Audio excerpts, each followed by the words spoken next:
কি হয়েছিল কওকচোন?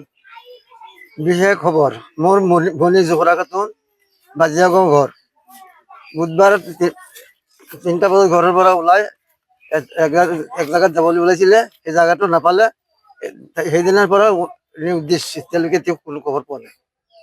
কেইদিন হল দুদিন হৈছে নিজৰ ঘৰৰ পৰা ওলাই নিজৰ ঘৰৰ পৰা ওলাই গৈছে আজি দুদিন হৈছে কোনো জায়গাত অনুসন্ধান পোৱা নাই।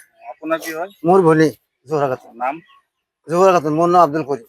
ক'ত গৈছিলে ওলাই গৈছিল নিজৰ আত্মীয় ঘৰত যাবলৈ বিচাৰিছে। আপোনালোকে বিচাৰ প্ৰচাৰ কৰিছে নেকি? বিচাৰিছো বহুত বিচাৰিছো পোৱা নাই? নাই পোৱা দুদিন ধৰি বিচাৰি আছো।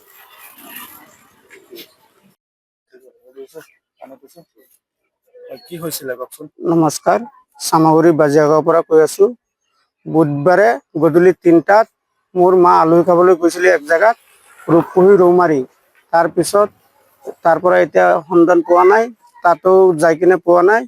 এতিয়া আমি সব জায়গাত বিচাৰিছো, খবৰ লৈছো, যোগাযোগ কৰিছো আত্মীয় ঘৰত, ক'তো পোৱা নাই। এতিয়া যদি আপোনালোকে পায় স্ক্ৰিনাৰত নাম্বাৰ দিয়া থাকিব, ফটো দিয়া থাকিব, আমাৰ লগত যোগাযোগ কৰি দিব।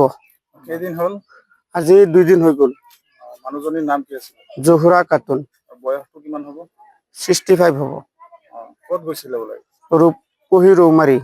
কাৰ ঘৰত? আমাৰ এই আত্মীয়ৰ ঘৰত। যোগাযোগ কৰিছিলে তাত? সব যোগাযোগ কৰিছো, ক'তো পোৱা নাই। এতিয়া কি বিচাৰে ৰাইজক? এতিয়া ৰাইজক সহায় বিচাৰি আছো, আমাক যেন পালে যোগাযোগ কৰি দিয়ে। যোগাযোগ নম্বৰ আছে? যোগাযোগ নম্বৰ দিয়া থাকিব স্ক্ৰিনত, ফটো দিয়া থাকিব। আমাৰ লগত অলপ যোগাযোগ কৰি অলপ হেল্প কৰি দিব। ৰাইজক ধন্যবাদ সেইটো কাৰণে দিম।